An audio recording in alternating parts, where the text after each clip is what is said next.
দেখেন আম্মাজানকে কি নিয়ামত দিয়েছে। কবি লিখছে আধার রাতের চাঁদ যে তুমি তুমি ভোরের আলো,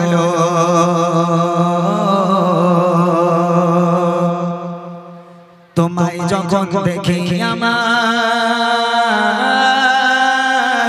মন হয়ে যায় ভালো।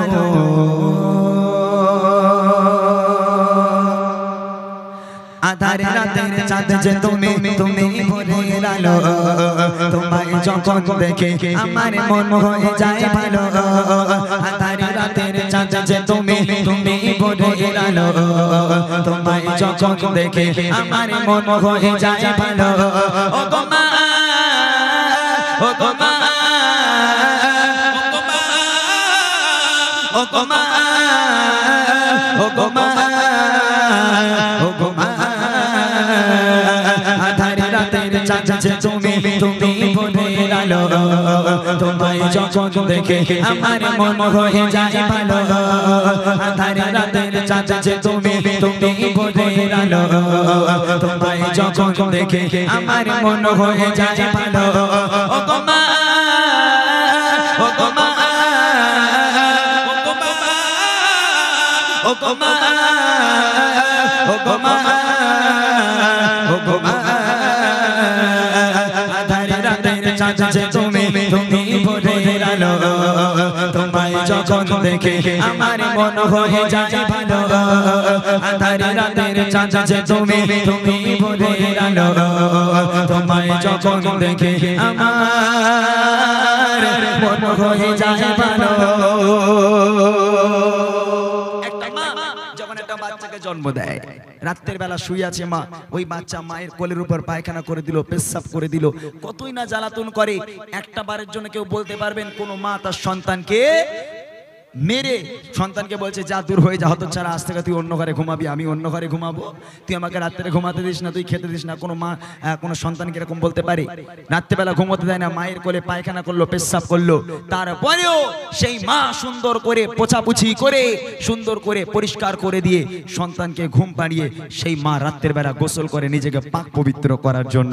আর সেই সন্তান যখন বড় হয়ে গেল, সেই বাপ মা বুড়ো বুড়ি হয়ে গেল, অচল হয়ে গেল, আর চলতে পারে না, সেই বাপ মা যখন একটু ঘরের মধ্যে পায়খানা পেশাব করে ফেলে, তখন ছেলেদের ঘাড়ে বাজ পড়ে। হ্যাঁ, তখন ছেলেদের ঘরে বাজ পড়ে। বউ বলে এই দেখো ও বুড়িরার ঘরে দেখো না, খালি ঘর নোংরা করে, একটা কাজ করো, উঠোনের জায়গা আছে, ওই জায়গায় একটা টিন দিয়ে একটা চাল তৈরি করো, আজ তক্তপোষটা বাইরে পড়ে আছে, ওইটা ওর মধ্যে ঢুকিয়ে দাও, দিয়ে বুড়ো বুড়ির ওর মধ্যে ঢোকাও, ওই ঘরে আর রাখা যাবে না। আহা, হতভাগা সন্তান বউয়ের কথা শুনে সেই বুড়ো বাপ মাকে আলাদা করে দিল, সেই বুড়ো বাপ মাকে আজকে টিনের চাল করে তার মধ্যে রেখে দিল। আর ছেলে বউ মিলে আজকের কত সুন্দর সুন্দর ছাদে, কত সুন্দর সুন্দর বিল্ডিং এর উপর তারা বসবাস করে। যে মা 10 মাস 10 দিন গর্ভে ধারণ করে বড় করেছে, সেই মায়ের স্থান বড় ঘরে হয় না, সেই মায়ের স্থান গোয়াল ঘর, গরু যে ঘরে থাকে সেই ঘরে থাকে বাপ মায়ের স্থান। তাই কবি বলছে যা যাও মা মুকুটি তোমার, যা যাও মা মুকুটি তোমার, দেখলে পারে মা আদর করে ডাকো যজন ওরে খোকা শোন, আদর করে ডাকো যজন ওরে খোকা শোন। যা যাও মা মুকুটি তোমার, যা যাও মা মুকুটি তোমার, দেখলে পারে মা আদর করে ডাকো যজন ওরে খোকা শোন, আদর করে ডাকো যজন ওরে খোকা শোন। পালা যদি ছাড়া বসাবে তোমায় ছাড়ব না, পালা যদি ছাড়া বসাবে তোমায় ছাড়ব না, আর কারো কোলে মাগো এ প্রাণ ছুড়াই না, আর কারো কোলে মাগো এ প্রাণ ছুড়াই না। ও গো মা, ও গো মা, ও গো মা, ও গো মা, ও গো মা, ও গো মা, আধার রাতের চাঁদ যে তুমি তুমি ভোরের আলো, তোমায় যখন দেখে আমার মন হয়ে যায় ভালো। আধার রাতের চাঁদ যে তুমি তুমি ভোরের আলো, তোমায় যখন দেখে আমার মন হয়ে যায় ভালো। আজকে এখানে আমার অনেক মায়েরা আছেন, ভাবিরা আছেন, বোনেরাও আছেন, আপনারা নিজেরাই বলেন যদি কোনো ছেলে নাইটে কাজ করে, রাত 1টা 2টোর দিকে বাড়িতে ফিরবে। এখন একই ছাদের তলায় ঘুমাবে মা আর স্ত্রী, দুজন একই ছাদের তলায় ঘুমাচ্ছে। তবে স্বামীর জন্য মানে ওই সন্তানের জন্য টেনশন কে করবে, মা না বউ? ভালো করে বুঝবেন, আমার কথা রাগ করবেন না। মাও ঘুমাচ্ছে, বউও ঘুমাচ্ছে।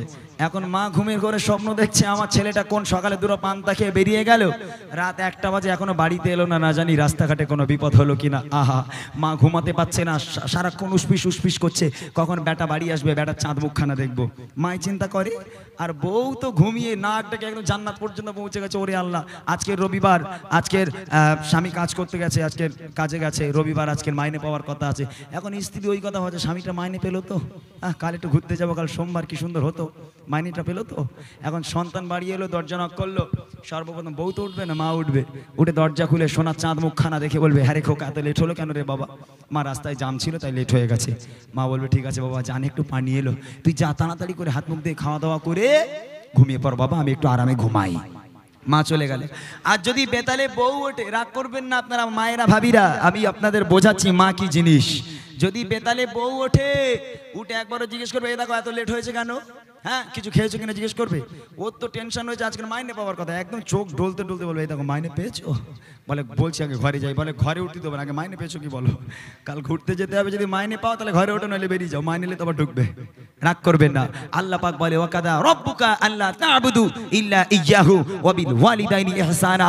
আল্লাহ পাক বলে, আমি আল্লাহ আমার ইবাদত বান্দেগি করার পর দ্বিতীয় নম্বর ইবাদত হলো তোর বাপ মায়ের প্রতি ইহসান করা, বাপ মাকে ভক্তি করা, মোহাব্বত করা। সেই বাপ মাকে খুশি করো, আমার আল্লাহ খুশি হবে। তুমি বাপ মার আলাদা খেতে দিয়ে আর রোজা করে নামাজ পড়ে আল্লাহর ঘরে গিয়ে সেজদা ঢুকছো, ও সেজদা কখনো কাজে আসবে না।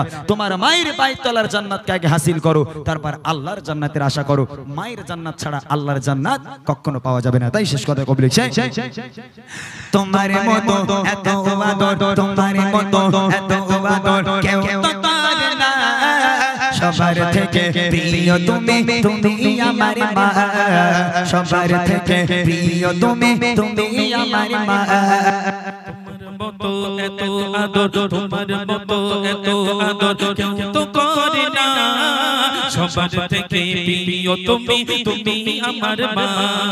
সবার থেকে প্রিয় তুমি, তুমি আমার মা। চলে যদি যাও কখনো রেখে যেও না, চলে যদি যাও কখনো রেখে যেও না। মন বলে মা, তোমায় ছাড়া আমি বাঁচব না। মন বলে মা, তোমায় ছাড়া আমি বাঁচব না। ও গো মা, ও গো মা, ও গো মা, ও গো মা, ও গো মা, ও গো মা। আধার রাতের চাঁদ যে তুমি, তুমি ভোরের আলো। তোমায় যখন দেখি আমার মন হয়ে যায় ভালো। আধার রাতের চাঁদ যে তুমি, তুমি ভোরের আলো। তোমায় যখন দেখি আমার মন হয়ে যায় ভালো। আধার রাতের চাঁদ যে তুমি, তুমি ভোরের আলো। তোমায় যখন দেখি আমার মন হয়ে যায় ভালো। জন্ম আমার নবীর যুগে হলে কেমন হতো, অনেক সুন্দর একটা কালাম। গজলটি কমিটি ভাইদের ফরমাইশের জন্য ছোট্ট আকারে গিয়ে দিচ্ছি, শুনবেন। জন্ম আমার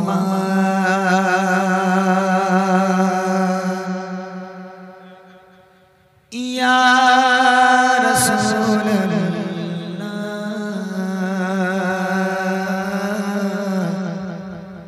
ইয়া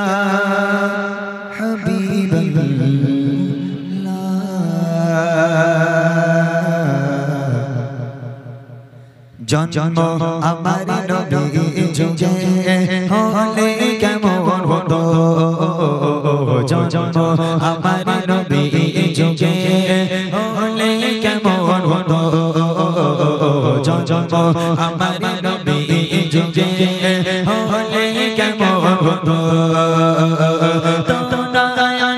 রাসূল পাক দেখলে কেমন হতো।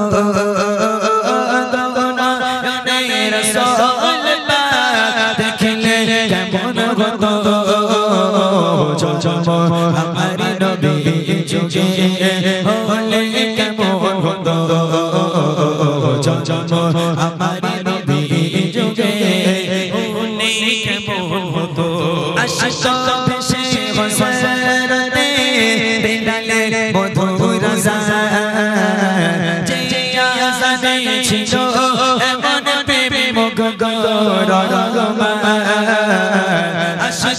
পেশে হযরতে বেলালে মধুর আযান জিয়া জানিয়েছিল এমন প্রেম মুগ্ধ রগবার দয়াল নবীর পিছে নামাজ পড়লে কেমন হতো দয়াল নবীর পিছে নামাজ পড়লে কেমন হতো দয়ালের রাসূল পাক দেখলে কেমন হতো দয়ালের রাসূল পাক দেখলে কেমন হতো আমার নবী যুগে হলে কেমন হতো আমার নবী যুগে হলে কেমন হতো দিনে কত আলো চোচায় থাকতাম দিনে কত আলো চোচায় থাকতাম আমি সামনে রাসূল পাক পাশে সাহাবা দিনে কত আলো চোচায় থাকতাম আমি সামনে রাসূল পাক পাশে সাহাবা আবু বকর উমর ওসমান আলী সঙ্গী কেমন হতো আবু বকর উমর ওসমান আলী সঙ্গী কেমন হতো দয়ালের রাসূল পাক দেখলে কেমন হতো দয়ালের রাসূল পাক দেখলে কেমন হতো আমার নবী যুগে হলে কেমন হতো আমার নবী যুগে হলে কেমন হতো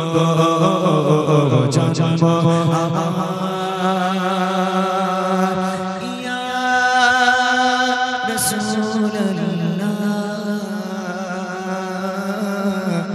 ইয়া হাবিবাল্লাহ